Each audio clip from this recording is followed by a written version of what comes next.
Bonjour à tous, ça va mieux? Je suis ravie d'être avec vous aujourd'hui. Alors les insectes, je ne sais pas, sauf si on considère que dans les organisations, il y a des insectes. Effectivement, comme Jean-Christophe l'a dit, j'étudie les transformations, peut-être aussi les métamorphoses.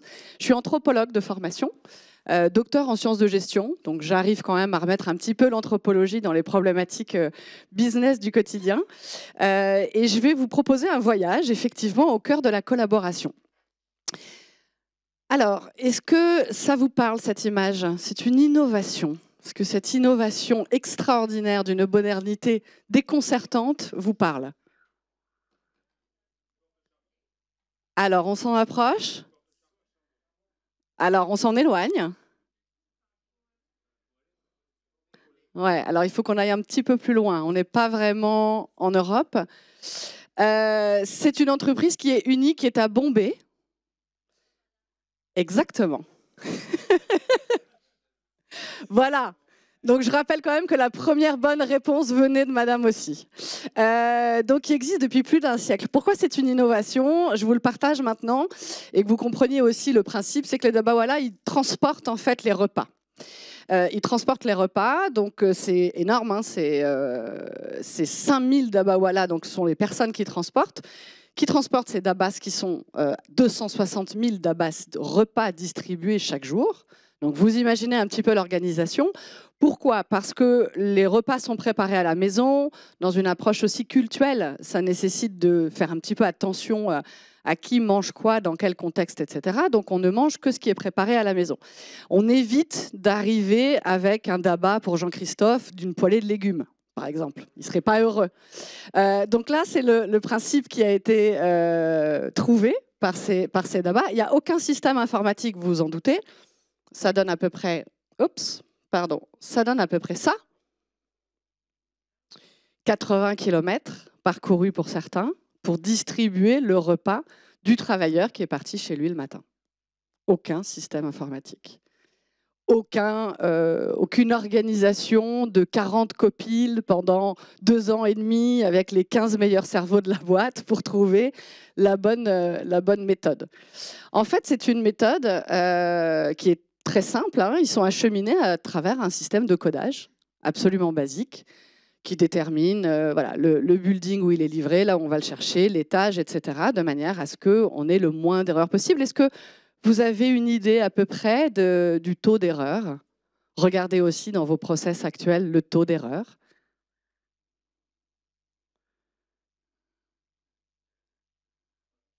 Voilà. Je vous laisse méditer ce sujet. C'est un retard moyen de 17 secondes et c'est 1 sur 16 millions. Je ne sais pas si Deliveroo ou Uber Eats sont inspirés de ça, mais on est... alors, les chiffres sont un petit peu vieux, mais on est quand même sur cette tendance.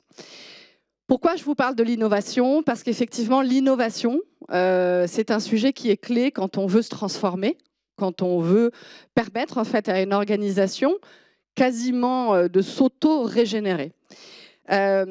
Ce qui est super important dans ce qu'on voit là, pourquoi il y a ce succès-là, et c'est ce que l'on va aller creuser pendant les quelques minutes que nous avons ensemble, c'est que déjà, il y a une volonté de créer une expérience hors du commun et une nécessité, puisqu'il y a une variété de menus pour des raisons, comme je vous l'ai dit, culturelles et autres.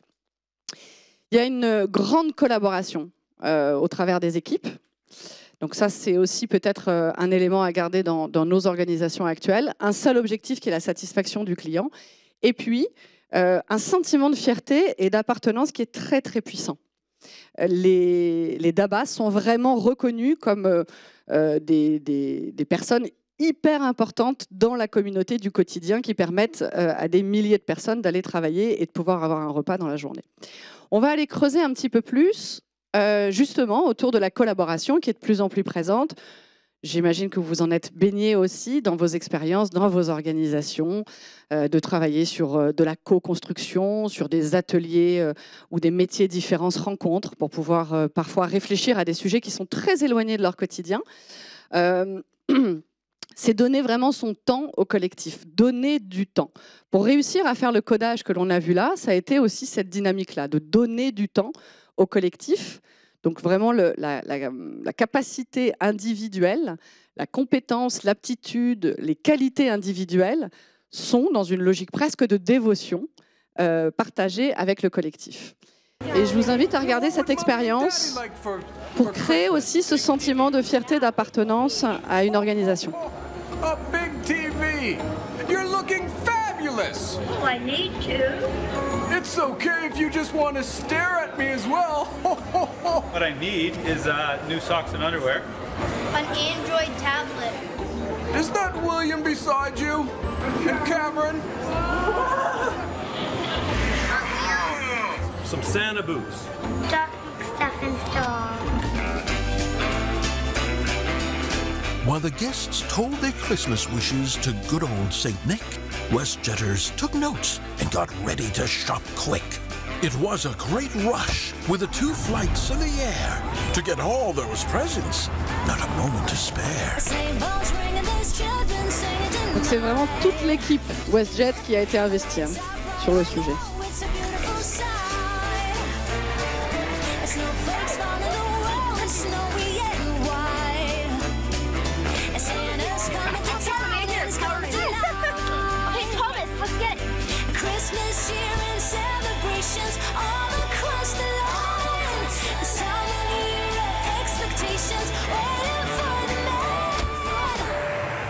Thanks for flying with us at WestJet. Sit back, relax, and enjoy the rest of your flight. Happy faces were all so merry and bright. Santa's coming to town tonight.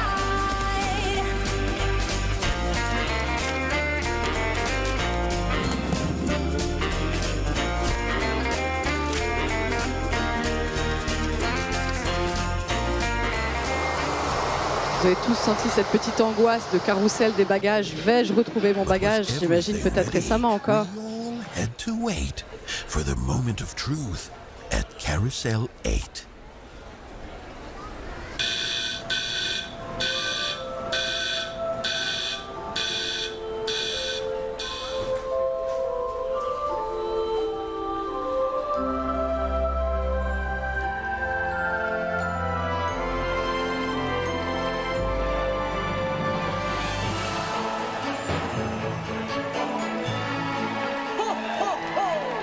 Merry Christmas!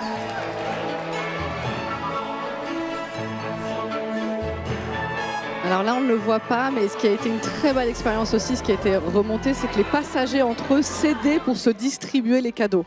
Donc ça a été vraiment dans cette symétrie relationnelle, de se dire même les passagers entre eux ont été dans une logique de don, de partage. Lui, il a demandé des chaussettes, je pense qu'il est un peu déçu. Il aurait dû demander autre chose.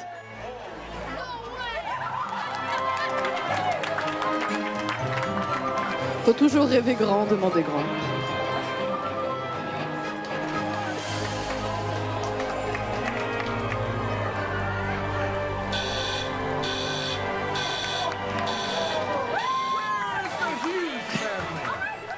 Le fameux grand écran.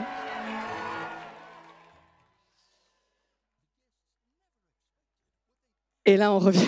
Oui, je suis navrée.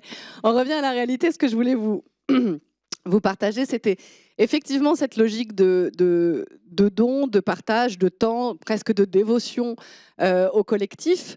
Là, c'est ce qui a vraiment initié la démarche. C'est finalement un coût très bas par rapport à la capacité dont la marque employeur a pu profiter de ce coup de pub. Ça a été un coût assez bas pour la satisfaction, évidemment, de tous ces passagers qui vont en parler. Ça a été un coût très, très bas pour le coup de pub derrière qui a été réalisé. Et il faut que je réavance, je pense, pour revenir. Donc, l'enjeu, là, ici, c'était vraiment de partager avec vous cette notion de travailler la fierté et l'appartenance. Et quand on veut se transformer, je vous le rappelle, hein, on a ces logiques d'innovation, d'autonomie et aussi de confiance. C'est de travailler sur cette fierté et ce sentiment d'appartenance. Alors sur l'autonomie, petite question, vous, comme tant d'autres, combien de fois les enfants tombent-ils pour apprendre à marcher ? 500, qui dit mieux? J'aime bien, j'ai l'impression. Qui dit mieux? Une fois? 2 fois? 3000? 1000? 50.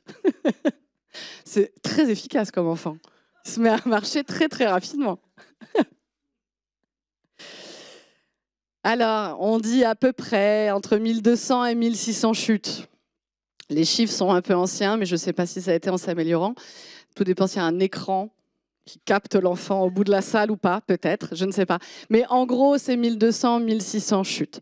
Donc, ce qui est formidable, c'est qu'il n'y a pas d'école de marche, ça vient de nous, et ça veut dire qu'on arrive à s'auto-discipliner pour apprendre à marcher, même si, évidemment, vous avez toujours des parents qui encouragent l'enfant à se mettre sur ses 2 pattes et à devenir un vrai bipède. L'autonomie, c'est quoi? C'est l'auto et nomos. Hein, la racine. Si on regarde un peu, auto, ça part de soi, ça part de l'envie de soi-même, d'une propre initiative qu'on détermine. Mais ça part aussi de la capacité d'un environnement qui nous permet d'avoir cette envie. Est-ce qu'on a l'autorisation de? Est-ce que dans vos organisations, dans vos entreprises, dans vos projets, l'ensemble des personnes avec lesquelles vous travaillez se sentent autorisées à? C'est peut-être aussi une question à se poser. S'autoriser, il y a parfois aussi des dérives, et c'est le risque et c'est l'appréhension qu'on a tous à laisser s'autoriser les autres à agir, c'est de se dire ils vont en faire qu'à leur tête, ils ne vont pas suivre le cadre, ils ne vont pas respecter ce que j'ai demandé. Donc ces frontières-là, elles sont intéressantes à réfléchir et peut-être à co-réfléchir aussi, si on revient sur la première partie de cette logique de donner au collectif et de partager au collectif. Nomos, c'est comprendre la loi de quelque chose. Donc, comprendre ce que je fais, comprendre comment je fais les choses en entreprise, quelle est ma grammaire en quelque sorte. Quelle est la grammaire que j'utilise pour agir? Qu'est-ce qui fait partie des règles implicites, des règles explicites? Hein, je rentre un peu dans un discours d'anthropologue, mais évidemment, vous en avez dans vos organisations. Finalement, ça, c'est intéressant d'aller regarder quelle est la meilleure méthode, quel est le meilleur moyen, quel est le meilleur chemin, quelle est la meilleure grammaire pour se faire comprendre. C'est un peu dans une logique de Lean, le sweet spot.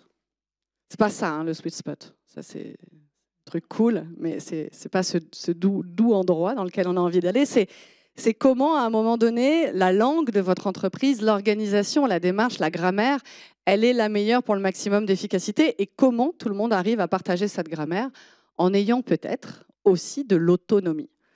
Et cette notion d'autonomie, on va en parler, c'est déjà en valorisant le travail, en valorisant l'autre.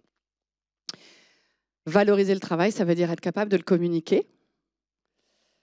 Valoriser le travail, ça veut dire que je sais que ce que je fais est important, je lui donne de la valeur, ce qui va me permettre aussi d'avoir envie de progresser. Donc, c'est parfois même dans les mots que l'on choisit. Vous savez qu'on pense avec les mots. Vous avez une personne peut-être qui fait le ménage chez vous, qui dit « je passe le balai ». Je passe le balai, c'est pas « je suis responsable de la propreté du lieu ». Alors, sans rentrer dans des métiers bullshit qu'on adore, évidemment, ou dans un langage, dans une espèce de novlangue qu'on ne va pas aimer non plus, mais c'est de se dire que être responsable de la propreté du lieu, ça va bien au-delà que de passer le balai. Ça veut dire qu'on est capable à un moment donné de se dire non, là c'est une éponge qu'il faut prendre parce que c'est la propreté qui m'intéresse, c'est pas le balai en tant que tel. Donc à chaque métier, à chaque étape, pour chaque discipline, on va essayer d'être dans cette logique aussi de valoriser et de pousser du coup à l'autonomie. L'autonomie, on va parler très rapidement de 4 critères. On peut en parler évidemment pendant des heures, mais il y a la logique de cadrage, la logique de donner du sens, de besoin de dialogue et de négociation, et de besoin d'espace d'expérimentation. Ce sont les 4 dimensions pour aller développer de l'autonomie dans les organisations. On va les passer assez rapidement, on va rentrer dans le détail. Chacune d'entre elles est composée de plusieurs dimensions. Sur la notion de cadrage, c'est la notion des rôles, des structures et des process.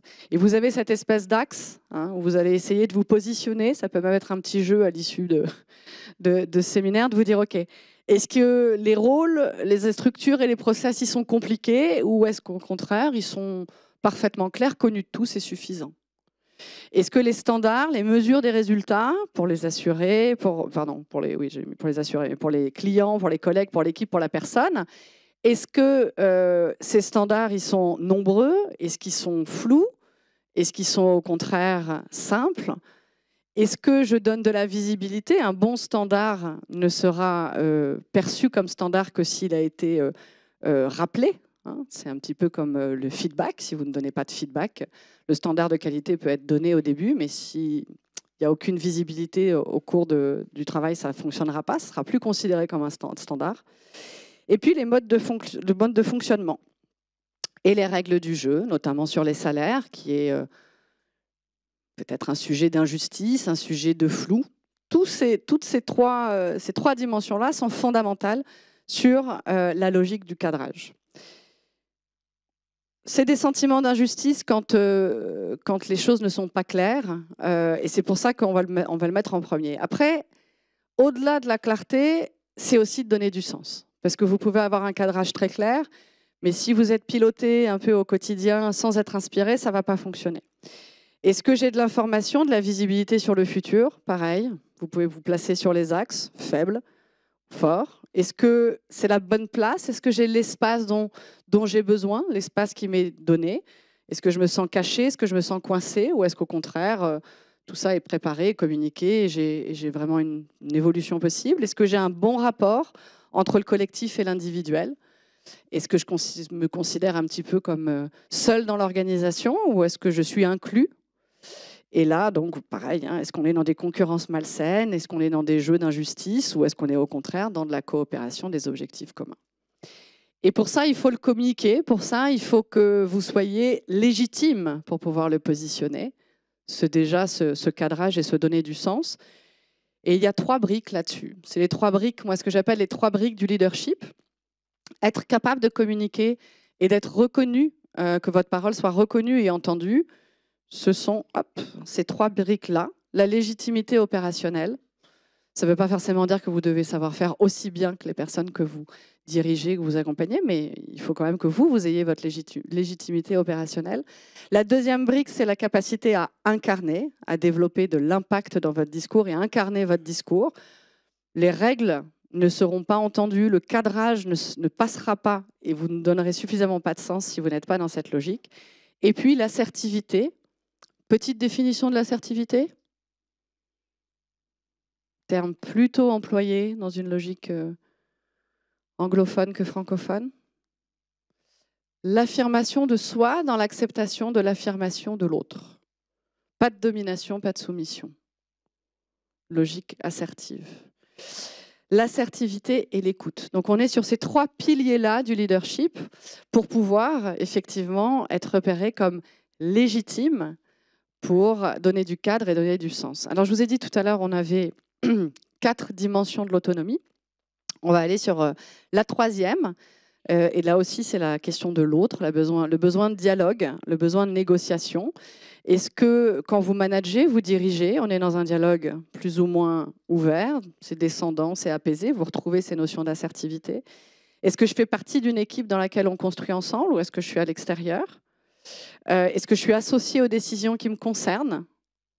Ou là encore, est-ce que la communication redescend sans que j'ai pu prendre part? On va aller sur la 4e partie de l'autonomie avant d'aller sur cette notion de confiance. Et on aura quasiment terminé cette présentation.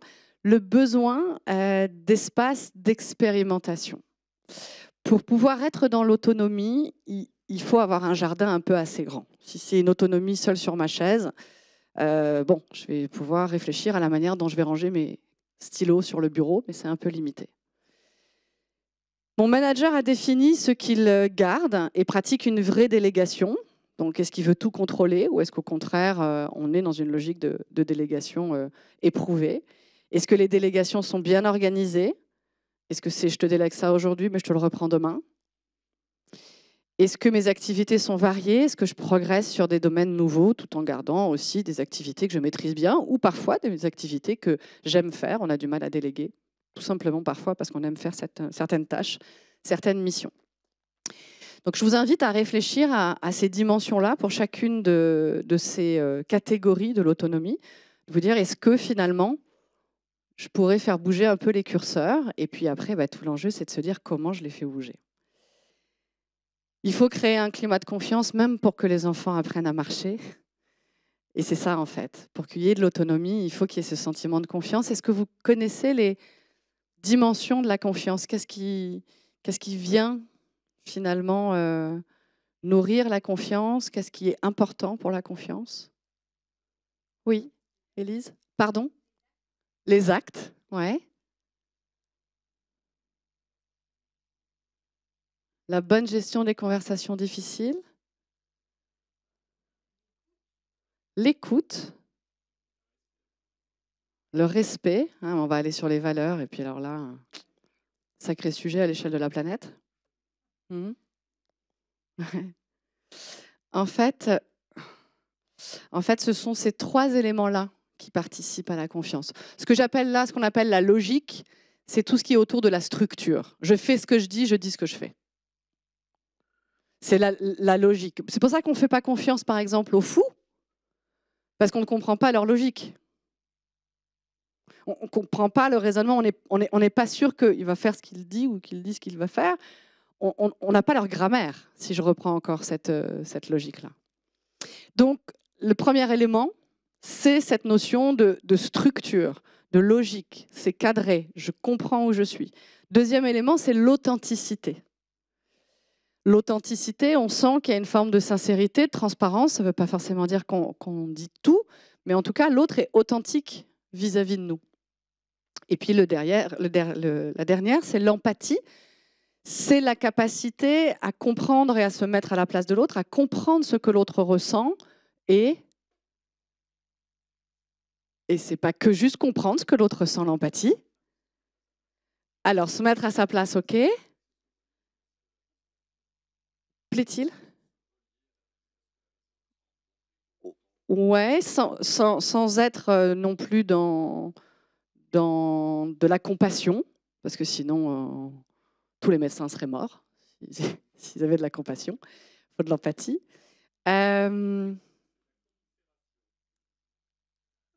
Pas mal. Est-ce que vous pensiez entendre ce mot cet après-midi? C'est comme chou de Bruxelles. C'est un mot qu'on n'imaginerait pas entendre cet après-midi, par exemple. Pas mal. Vous pouvez nous en dire un peu plus? Ouais.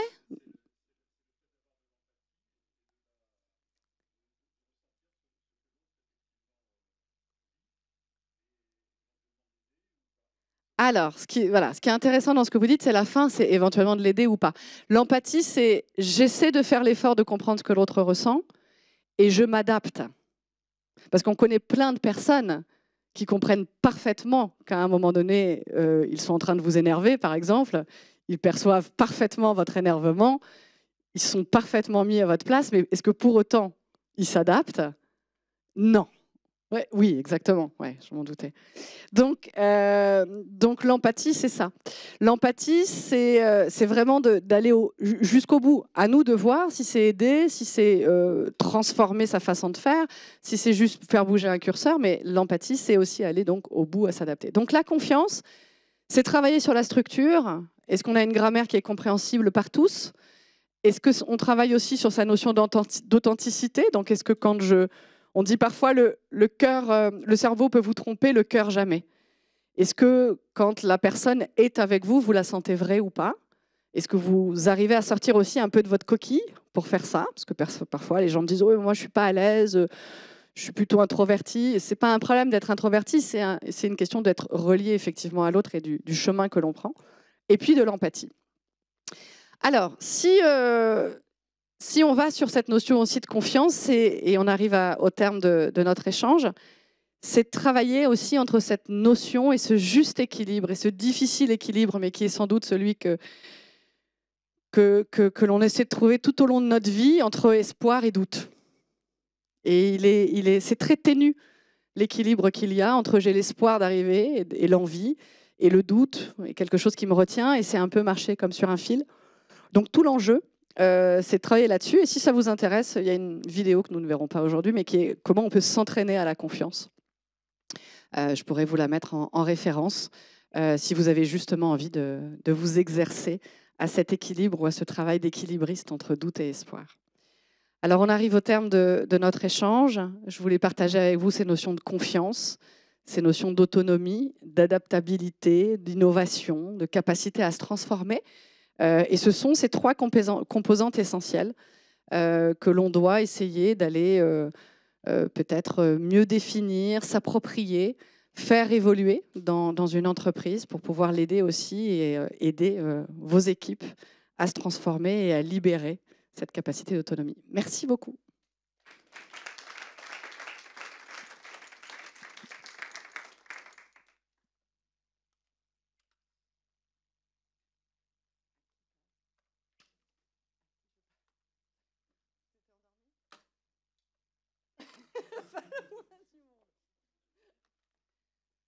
Je sais pas si vous n'avez pas vu un type avec une chemise rouge, mais enfin, il devrait être là normalement, et je vois qu'il doit faire sa sieste. Non, il est sorti. Ben oui, hein, c'est ça, faire la sieste, hein, je pense. Est-ce que vous avez des questions pour Mathilde? Qui veut commencer? Et c'est parti. Bonjour. Bonjour. Moi et mon collègue, depuis cette dernière année, on est en train de travailler, développer tout le système que vous êtes en train d'expliquer. Mais en tant qu'une petite société, on est une brique de l'édifice qui est la société, la société totale en fait. Et chaque fois, c'est l'ensemble de sociétés françaises et l'État, tout ça, qui nous bloque pour appliquer tout ce qu'on a décidé en fin d'année par rapport au pays le plus taxé du monde, et tout ce qu'on prévoit de mettre comme des primes en fin d'année pour les salariés. En fait, tous les scénarios en fin d'année, on est obligé de les barrer ou déchirer, mettre dans la poubelle et penser autrement. Alors, pendant que j'étais en train de communiquer, je crois qu'il y avait François Bayrou qui faisait un discours. Peut-être qu'on aura des réponses qui vous aideront sur la suite. Mais en fait, il y a un jeu de poupées russes qui fait qu'à un moment donné, on est dans une structure qui a une grammaire, qui a des règles, qui peut-être fait partie d'une plus grosse structure, etc. Et malheureusement, on est obligé de faire avec un enjeu politique, gouvernemental, étatique en France, qui n'est sans doute pas le plus favorable pour investir dans le monde. C'était peut-être pas la bonne option. Mais ce qui est compliqué là-dedans, dans ce que j'entends, c'est que vous avez l'impression de repartir à zéro à chaque fois. Exact. Et donc, c'est démoralisant de se dire on construit, on projette. Et peut-être que l'enjeu, et c'est ça aussi l'adaptabilité, c'est cette capacité à avoir une flexibilité mentale. La flexibilité mentale, c'est la capacité à accepter de manager dans sa tête des idées qui sont contradictoires. Et c'est très compliqué, mais ça fait partie des qualités de l'adaptabilité. Et c'est effectivement... on s'entraîne sur ces sujets-là, mais c'est très complexe. Et ça peut être parfois déprimant de se dire on repart à zéro. Merci. Une autre question? Oui. Bon, on est après le déjeuner, on ne va pas prendre de grands risques comme ça. Merci Patrick. Bonjour madame.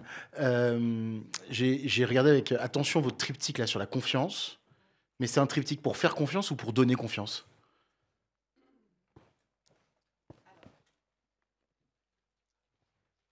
C'est le triptyque pour créer des conditions de confiance mutuelle. C'est-à-dire qu'il faut que les parties prenantes sentent qu'il y ait, chez l'ensemble des parties prenantes, de l'authenticité, de la logique et de l'empathie. Mais ce n'est pas pour se faire confiance à soi. Oui, c'est dans une logique... De duo, enfin, ou en tout cas, il y a un interlocuteur. Ça peut être aussi la confiance dans l'entreprise. Ce n'est pas forcément un individu. Ça peut être un collectif, ça peut être une entité, mais c'est aussi, surtout, à partir de deux personnes. C'est un peu... L'exemple que je donne parfois, c'est vous avez envie de partir en vacances avec des amis, et pour le coup, quand on part en vacances, on a envie d'être en confiance, d'être serein. Et on peut essayer d'aller trouver ces trois éléments-là. C'est-à-dire que la personne qui va le matin au marché faire 3 courses et qui ne revient pas avant 18h et qui ne répond pas à son téléphone, donc la structure, ça va vous fatiguer. C'est peut-être quelqu'un de très sympathique pour autant, mais vous vous dites que ça ne va pas être reposant les vacances avec lui. Quelqu'un qui ne serait pas authentique avec vous ou vous ne sentiriez pas à l'aise pour être authentique avec la personne, vous n'avez pas envie de vous réveiller tous les matins avec le café au lait avec cette personne-là. Donc vous ne la choisirez pas non plus parce que vous ne serez pas en confiance. Et quelqu'un qui n'aurait pas d'empathie, c'est-à-dire qu'à un moment donné, sur une sortie en mer, vous n'êtes pas bien sur le bateau, ne s'occupera pas de vous, ça, c'est pas non plus sympa. Vous n'avez pas envie de partir avec une personne comme ça parce que vous ne vous sentirez pas en confiance pour être en fragilité. Pardon ? Je ne vous ai pas entendu.